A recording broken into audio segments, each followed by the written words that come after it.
Yo quisiera ser portador de buenas noticias, pero en el tema económico, la verdad, aunque el país supuestamente va viento en popa o avanza como tiene que avanzar en términos macroeconomía, como dicen los expertos, hay incertidumbre en las calles. Usted, señora, señor, se lo sabe mejor que yo. Usted que está todos los días lidiando con un sol más, un sol menos para poder hacer el menú, sabe que hay incertidumbre en las calles, algo que está sacudiendo nuestro sistema financiero y que va a hacer que el acceso al crédito en breve sea muy difícil este año. A ver, existe la posibilidad, me cuentan, de que los bancos empiecen a cerrar el caño, empiecen a restringir créditos, a no prestarle plata a la gente para su casa, para su carro, sus préstamos personales, etcétera, frenándose un poco ante una campaña electoral que a estas alturas se ve súper incierta. Hemos invitado para esto y para un par de temas más que vamos a ir desglosándolos en breve a José Luis Tapia, economista conocido, además presidente del Instituto de Libre Empresa. Hola, José Luis, ¿cómo estás? ¿Cómo estás, Fabricio? Muy buenos días. A ver, la primera impresión que tienes sobre esta perspectiva de los bancos de ya no, o de restringir, de frenarse a la hora de empezar a dar créditos. Hay que derogar dos leyes, la de topes y la ley de bancos. Los dos son malísimas, son leyes malas que están dentro del catálogo del profesor Malsuete. La ley de topes lo único que va a hacer es escasear en el sector formal los créditos. Es como ponerle el tope al arroz. ¿Te acuerdas cuando Sí, claro. en el año 80 Alan García decía vamos a evitar que suban los precios? Sí, claro. Y por decreto lo ordenaba. ¿Y qué originaba cuando hacía eso? Grandes colas, ¿no? ¿Te acuerdas? Las colas para conseguir arroz, azúcar, huevos, todo eso lo hemos pasado los que hemos vivido en los 80. Es el mismo equivalente, pero en el caso de los bancos. Cuando tú a los bancos le dices no tienes que cobrar más allá de una cantidad de interés, así sea 200, 1000%, le estás diciendo vende por debajo de un precio que tú hubieras fijado libremente. Eso es escandaloso, para mí es escandaloso cobrar 1000%, 200, 300. Pero el fondo del asunto no es esa ley de la ley de topes que según dicen aplacaría el problema. Es la ley de bancos. ¿Por qué? Porque la ley de bancos ha constituido un mercado de 4 bancos que se agarran el mercado en un 75%. ¿Cuáles son? Interbank, Banco de Crédito, Scotiabank y el Continental. El BBVA. Mira cómo es la ley de mala que ha formado ese oligopolio de 4 bancos. El resto de los bancos hay... Cada uno muerde su tajada, 1%, 2%, etc. Entonces, el problema no es la ley de topes, que es escandalosa. El problema es que el Estado está fallando, y sobre todo el Congreso, para que dictamine una derogación de leyes, que es lo que nosotros siempre hemos propuesto del Instituto, el Movimiento 5 Reformas, porque las leyes en el Perú son tan malas que nos hace ver un espejismo donde no deberíamos estar viendo. ¿Cuál es? La ley de topes. Dice que se quieren tumbar la ley de topes, cuando realmente el problema es la ley de bancos, que solamente te da una capitalización de 4 bancos, y ellos son los únicos que pueden dar. ¿Y cómo debería ser una ley de bancos que permita más competencia y competencia más equilibrada, igual, digamos? Es que la ley no debería ser de bancos, debería ser una ley abierta, una ley, digamos, de libre competencia. Pero para eso no necesitas decir libre competencia de banco, libre competencia de industria, libre competencia de educación, no. Simplemente derogas la ley y dejas que entren los bancos de cualquier parte del mundo. Sin legislar nada, Por eso el Poder Judicial es muy importante. Cuando tú haces ese tipo de reformas, tienes que acompañarla con las otras reformas, que es la política, que es fortalecer al Poder Judicial, la Fiscalía, la Policía y todo eso para garantizar... Perdóname, José Luis, no estoy de acuerdo, no estás usando bien el término. No puedes fortalecer este Ministerio Público. No, pues por eso hay que hacer reformas. Ese Ministerio Público tienes que cambiarlo. Hay que hacer reformas, hay que limpiar más los fiscales, igual jueces, igual policías. Por eso hablamos, reforma es rehacer. Recuerda que la palabra reforma es rehacer. Entonces, cuando tú tienes acompañado con ese conjunto de reformas, más una derogación de la ley de bancos, principalmente, que es el tema de hoy día, sí. Entonces tú garantizas la libre competencia contra cualquier fraude, engaño, estafa, cualquier irregularidad que cometa los bancos, no quieren pagarle a la gente sus intereses, tú acudes al Poder Judicial y rompes ese esa tentación de los bancos de querer cobrar de más comisiones y todo eso. Eso lo hace porque la ley de banco es restrictiva. Para ponerte un ejemplo nada más, en el artículo 16 de la ley de bancos dice que para poner un banco tienes que tener 16 millones de soles. O sea, es un negocio para millonarios. O sea, no puede existir un microbanco que atiendan como las microfinancieras. O sea, las cajas municipales sí pueden atender, pero un banco no puede atender. ¿Por qué?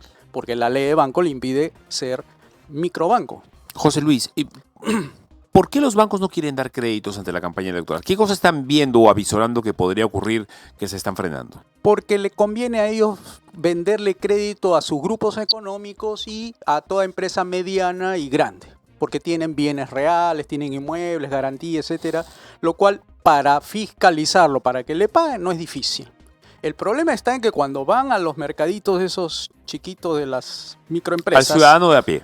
no puede hacer la fiscalización. Por eso que el método de ellos de hacer supervisión bancaria para que cobren los préstamos es distinto al de las microfinancieras. El de las microfinancieras mandan un ejecutivo de negocios hasta el mercadito donde está la persona que pide su crédito. Y le preguntan a los vecinos, sus amigos comerciantes, si él es buen pagador. Y sobre esa base de la asociación de comerciantes se forman un juicio y le dan así el dinero, sin garantía, o sea, sin necesidad de terrenos, autos y nada de eso. ¿Y por qué lo hacen así? Porque es muy riesgoso, pues. Por eso que le cobran esa cantidad. O sea, mandar un ejecutivo es un sueldo, ¿no es cierto? Al mes. Claro. Y supervisar y se pasea por todos lados. Entonces, el gota a gota lo que ha hecho es espantar a esta gente. O sea, se mete el ejecutivo de las microfinanzas, o sea, caja municipal, y los extorsionadores están esperándolo. Y le dice, oye, salte de aquí porque me estás malogrando el negocio. Entonces, en lugar de expandirse la microfinanza, está retrocediendo por el efecto extorsivo de estos que han tomado pues prácticamente territorios en la ciudad de Lima y seguramente en otras ciudades del interior. Entonces, hacer banca en el Perú, primero, es oligopólico, lo cual no permite que los bancos hagan más cobertura. Luego, la microfinanza tiene un problema de seguridad, ahí hay falla del Estado, no hay reforma del Poder Judicial, no hay reforma de la Fiscalía, etc. Entonces, todo el sistema político está colapsando. Por eso el riesgo que nos corremos en el 2026 es irnos a Haití o irnos a Venezuela, por si no se hace la reforma. O sea, la necesidad de hacer reformas tiene que ser ya. Por eso es bien escandaloso lo que dijo la doctora Ampuero. ¿Cómo es posible que un ministerio público esté persiguiendo a los candidatos porque declaran de que quieren la pena de muerte? Entonces ahí hay fallas del Estado, fallas del sistema político que hay que recomponer, porque la economía y la política es una sola, no es cuerdas separadas como pretenden mucho. No, que la economía va por su lado y la política va por otro. Eso no es cierto y afecta mucho, y por eso la tasa de interés que tú dices, ¿por qué 2000%? Porque ahí está el riesgo justamente, el no tener terreno, tener auto que darle, corren el riesgo de cobrarle a estas personas, ¿no?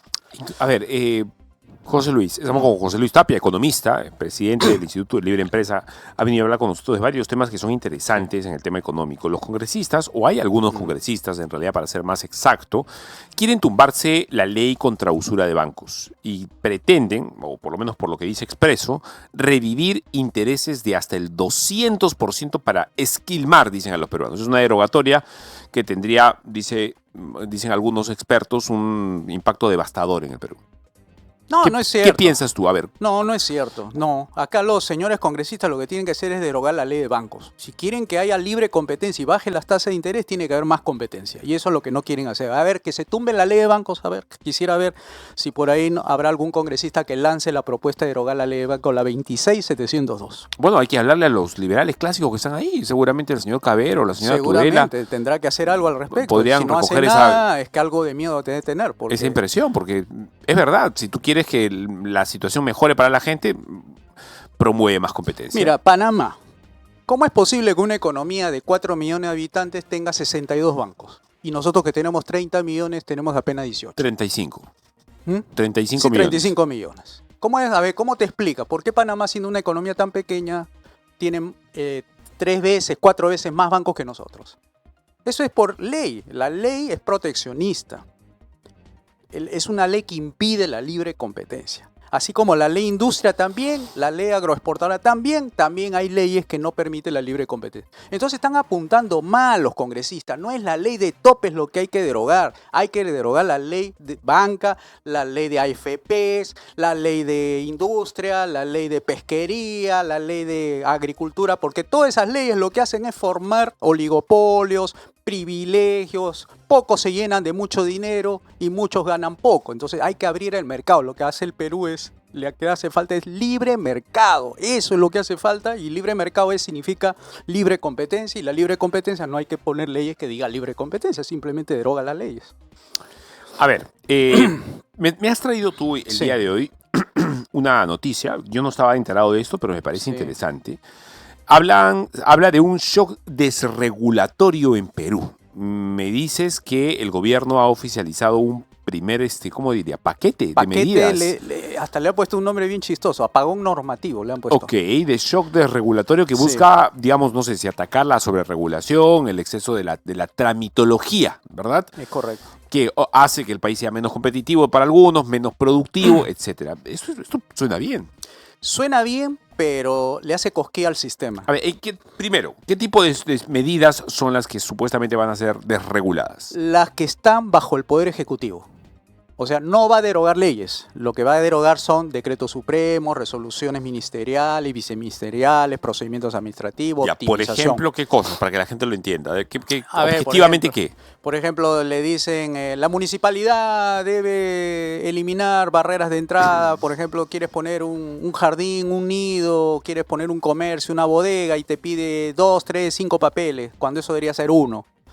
Ese, por ejemplo, es una desregulación. En lugar de pedirte 5 papeles, te pide 1.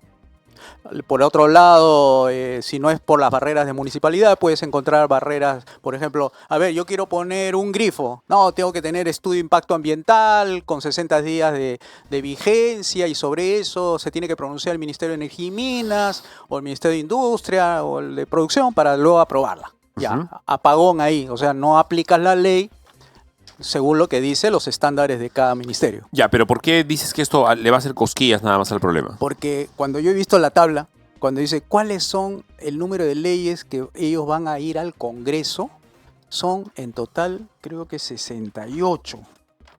48 o 68. No, 48 leyes. O sea, le están pidiendo al Congreso que haga la derogatoria de leyes para poder ellos desregular. Es decir, la cosquilla está en esas 48 frente a las 20.000 que decimos acá en tu programa. Son 20.000 leyes contra 48.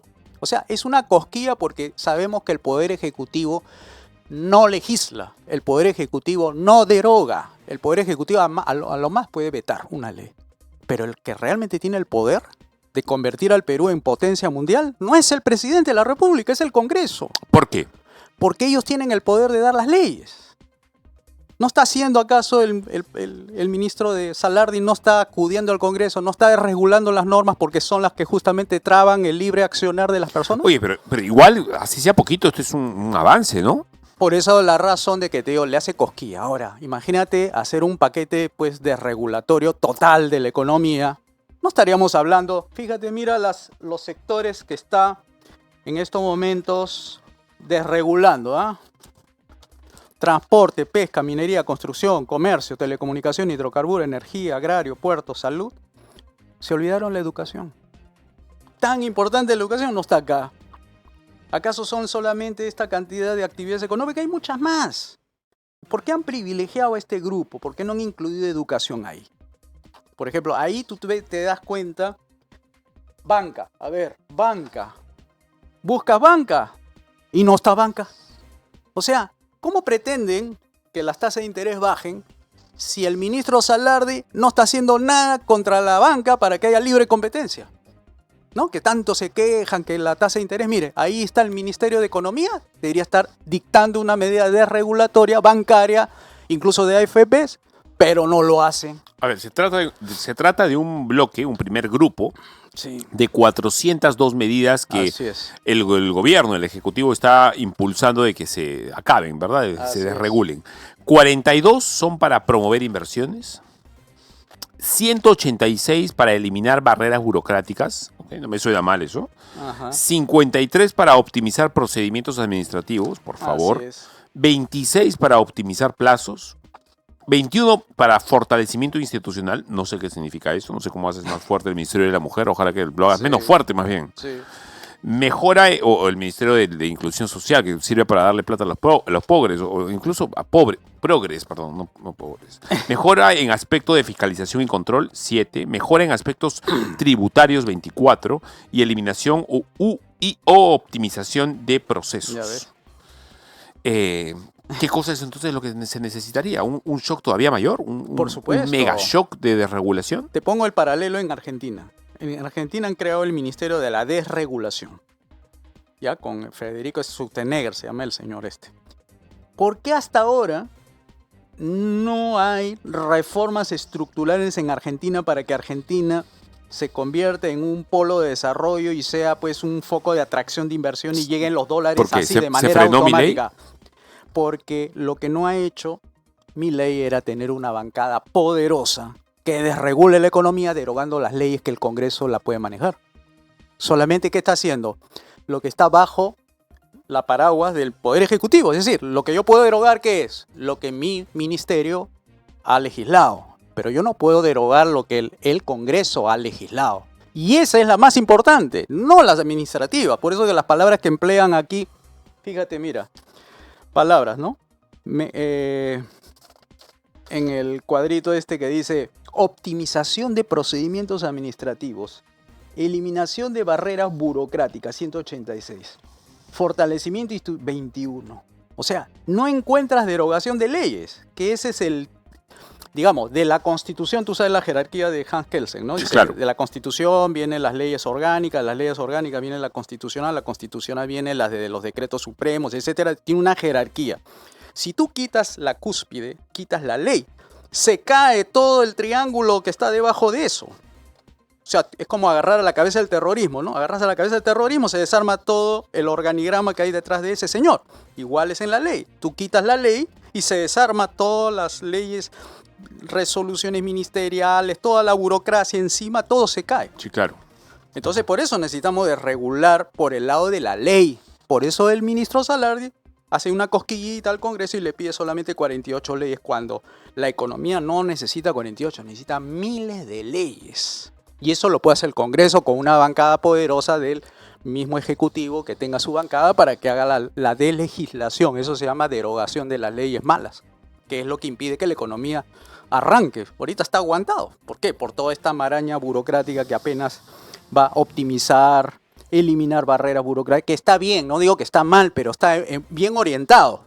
Pero la potencia que tiene la ley es tan amplia que lo que está haciendo es 48 de 2000, más o menos por la proporción, y lo que la economía necesita es miles de leyes para que se transforme la economía en una economía potente, emprendedora, que vengan las inversiones por sí solas y no con leyes de promoción, ¿no? A ver, en medio de ese freno en la economía del que tú estás hablando, José Luis, estamos con José Luis Tapia, economista, estamos también teniendo que lidiar con proyectos mineros también frenados y sobre todo en medio de un contexto que hubiese sido espectacular para el Perú con todo este asunto de los aranceles. Ya nos vas a explicar por qué las decisiones de hacer este tipo de aranceles de parte de Donald Trump podría haber beneficiado al Perú si es que Conga hubiese ido, si es que Tía María estuviese en funcionamiento, y varios proyectos mineros más. Tengo entendido que son 23 proyectos que están ahora frenados en cartera, con una inversión conjunta que hubiese sido de 30.000 millones de dólares y retrasados obviamente por factores ajenos a la voluntad de las empresas, básicamente por tramitología y por conflictos sociales. Mira, eso no es nada lo que tú has mencionado. Cuando yo he visto un poquito de cifras, dice que en cartera en el año 2024 tenían 51 proyectos por 54.000 millones de dólares. O sea, agrégale a todo lo que tú quieras. Pero el problema es, ¿cómo haces para que vengan esas inversiones? Cuando entran a un país dicen, ¿qué cosa ocurre en el Perú? No, que a Dina Boluarte se la van a tumbar en abril. O, oye, para abrir hay un estudio de impacto ambiental que tienes que hacer y ese procedimiento administrativo dura como 4 años, 5 años y claro, que recién te den. Dime, ¿cómo no vas a desalentar la inversión minera así, de esa manera? ¿Va a ser el ministro Salardi con ese pequeñito ajuste de procedimiento administrativo a traer las grandes inversiones? No, la que va a traer es la que está ya en proceso. pero las nuevas, las que necesita el Perú para crecer, porque ahorita la inversión minera se ha detenido, estaba en 0%. O sea, todas las que tenemos son de años anteriores, pero las nuevas, las que vienen de acá al horizonte de 15 años, esas son las que no están viniendo, esa es la que está frenando la economía, eso es lo que hace que no se recesione. Eso yo no lo discúlpame, Sí, sí, José Luis, dale, eso dale. yo no lo entiendo del Perú. O sea, Sí. es como si Arabia renunciara a su petróleo, a ver, Es a correcto. explotar el petróleo. O es como si, no sé, Argentina renunciara a hacer carne. No sé, lo pongo en esos términos. O Rusia dijera, ya no vamos a explotar más gas. Se acabó el gas, no Sí. vamos a ver cómo nos la arreglamos. Sí. O sea, no podemos, no podemos parar este tipo de proyectos mineros porque el Perú es minero. Es minero, Es más, tú le pues. quitas la minería al Perú y somos, cae. Nicaragua, o sea, somos Haití. Sí. La verdad es esa. Sí, pues. ¿Por qué? Porque el problema es político, Fabricio, de nuevo. Político. Quiere decir, ¿por qué se ha frenado todo si somos un país? Mira, la izquierda tiene la culpa. Ha hecho su trabajo, un buen trabajo, porque esto viene desde 1917. Entonces, ¿qué hace? Espanta las inversiones, sale el cura Arana, se pone frente a la plaza de Cajamarca, Conga no va y grita, ¿no? Entonces saca a todos los comuneros que le hacen caso, lamentablemente le hacen caso por falta de información, etcétera, y le hacen el juego a la izquierda y la izquierda frena las inversiones, como sabemos, porque ahí hay plata detrás. Eso es, la izquierda lo mueve el dinero, no lo mueve su ideología. Sí, claro. Entonces, para hacer un trabajo, los mineros no tienen que estar mirando a un ministro de Economía, Salardi, para ver si le destraba, ¿no? No, lo que tiene que hacer es un trabajo, tiene que financiar partidos de derecha liberal, think tank liberales, todo lo que sean amigos del libre mercado, amigos del gobierno limitado, porque ellos te van a asegurar el clima de inversiones. En cambio, cuando tú le financias por miedo, porque así son empresas, acá las empresas mineras son miedosas, Sí. son incluso antipatriotas, porque financian a ONG de izquierda. No sé si te habrás dado cuenta, ahí hay un tema de Intercorp financiando a la agenda LGTBI. Yo no sabía que Oeschle, que es de Intercorp, le daba un También. porcentaje de cada venta a Flora Tristán. Imagínate. ONG Abortera, Pei Feminazi. Entonces, si tenemos esa clase de empresarios antipatriota, antivida, ¿cómo no vas a pedir o cómo no vas a poder explicar por qué las inversiones mineras se han ralentizado, se han frenado? Es el trabajo de la izquierda. Entonces necesitamos ahora en estas elecciones que salga la derecha liberal, que se exprese, que diga yo soy de derecha, no que se esconda, que no me ponga la etiqueta en la cabeza, porque tienes que hacerle frente al enemigo. Y al enemigo no se aparece uno con miedo, no soy de derecha, así no vas a ganar nunca el trabajo político. José Luis, ¿no? quizá tú manejes esta data, porque para que la gente lo pueda entender sería genial hacer una comparación de cuán beneficiosa es la minería respecto, por ejemplo, de agricultura o de turismo o incluso pesquería o manufactura. ¿Podemos hacer ese comparativo? Sí, mira, si tú miras la riqueza en el país, total, ¿cuánto aporta Veamos la una minería? torta, pongámosla como una tortita. Una torta. Entonces, la torta se forma por la contribución de sectores. Entre esos está la minería, la agricultura, la pesquería, comercio, telecomunicaciones, banca, finanzas, turismo, todos. Todos aportan su granito de arena para hacer la torta. Ok. La minería te contribuye el 11%. 11%. 11%. Ok. La agricultura, 3, 4. Pesquería, 1. En cambio, la que da más aporte es servicios. Servicios está construcción, agua, educación, salud, pensiones, informática, enseñanza, Correcto. profesionales, todo eso. Entonces, no es la minería la gran contribuyente, es el sector servicios. Ok, pero debería hacerlo. ¿O debería ser, No, o debería ser mayor que 11%? No, tiene que estar como está, porque eso se llama ventajas comparativas. O sea, eso es algo de la naturaleza, Dios nos dio todo eso Ok. y eso es lo que aporta. El tema es que se saben vender bien los mineros, ¿no? Los mineros dicen, nosotros aportamos tanto en las exportaciones. Es verdad, el 78% de las exportaciones son mineras y el resto es no tradicional, que viene a ser agro y todo el tema. Pero las inversiones son millonarias. O sea, para mover, pues imagínate, ¿no? 1 gramo de oro. 1 tonelada de tierra te saca 1 gramo de oro. 1 tonelada de tierra. ¿Con qué lo sacas? Con tractores, personal. Y eso no requiere miles, cientos de miles o millones de dólares para no solamente mover 1 gramo, sino 1 kilo, 10 kilos y todo lo que se exporta. Sí, claro. Entonces es miles de millones lo que hay que invertir. Eso es lo que mueve la economía, la inversión minera. Pero la inversión minera solamente te mueve dentro del PBI el 11%. Ya, José Luis, pero una inversión minera de 30.000 millones de dólares en stop no Sí, es poco. No es poco. No Pues. estamos hablando de... Por eso se dan de lujo de crear carreteras, aportar con educación, le ponen las casas a los mineros, le financian sus centros de salud. O sea, de plata tienen. Si ellos hasta podrían sacar la agricultura de arriba, que está casi colindante con el centro minero, y trasladar a toda esa ciudad, la puede bajar y ponerla con ciudad entera. ¿Cuál es el porcentaje o la cifra de gente desempleada hoy?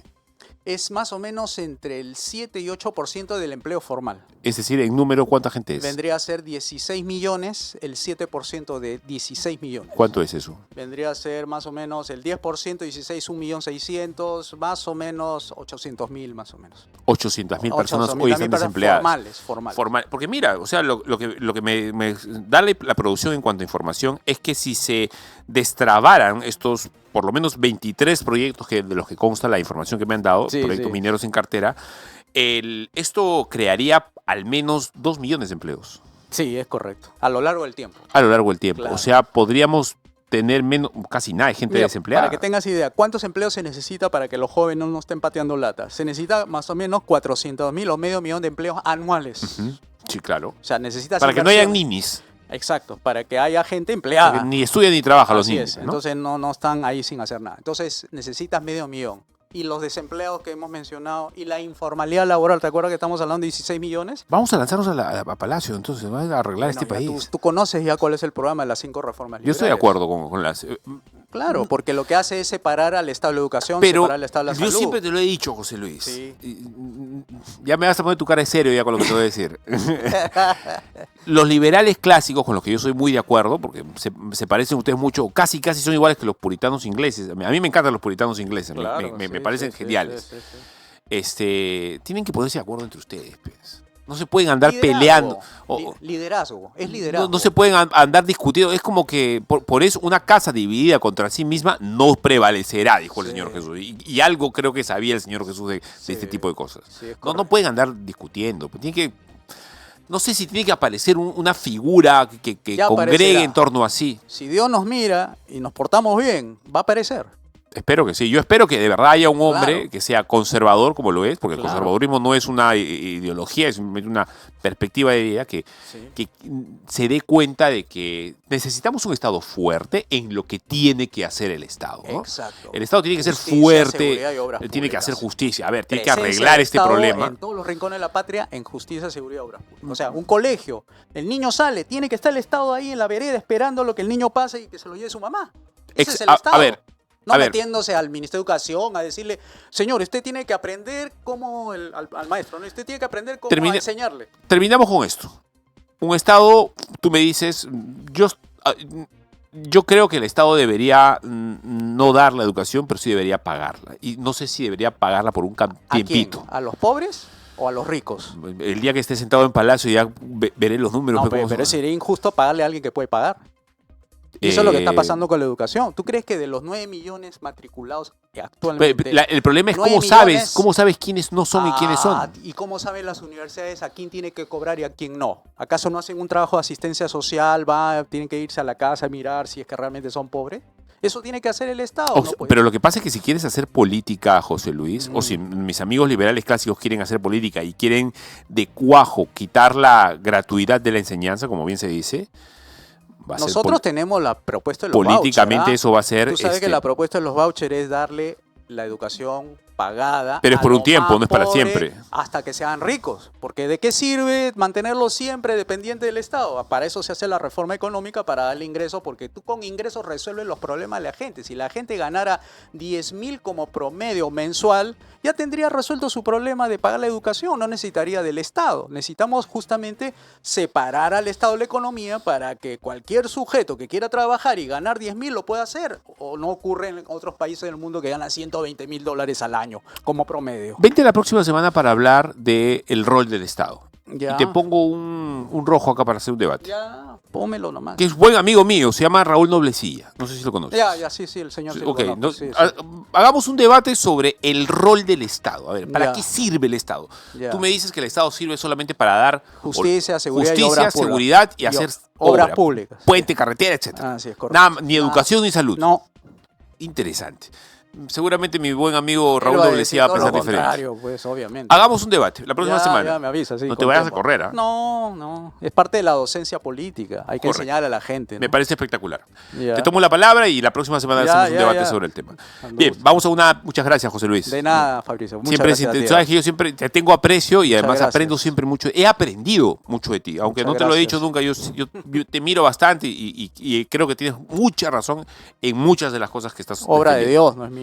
Sí, yo lo sé. Que el Señor se glorifique. Vamos a una pequeña pausa y regresamos con Bruno Ayala, internacionalista, amigo de la casa, politólogo, por supuesto, para hablar de Trump. Estamos a escasas horas del primer paquete de aranceles. Se ha peleado con todo el mundo, Trump. Japón se ha ido a buscar a China. Imagínate, le ha dado la mano a Xi Jinping. Ayer han firmado Sí. Japón, China, Y Corea del Sur. un tratado de libre comercio, dándole la contra Me dio a todo. miedo esa Ah. imagen. ¿Qué significa eso? Que significa que la ¿Le van a hacer un libertad- boicot a Estados No, Unidos? simplemente le está demostrando que las medidas de ellos son más efectivas y va a sacar de la pobreza o de lo que están los problemas frente al control. Pues Trump es control, los otros son libertad. Vas a ver cómo la libertad triunfa. ¿Los chinos no son control?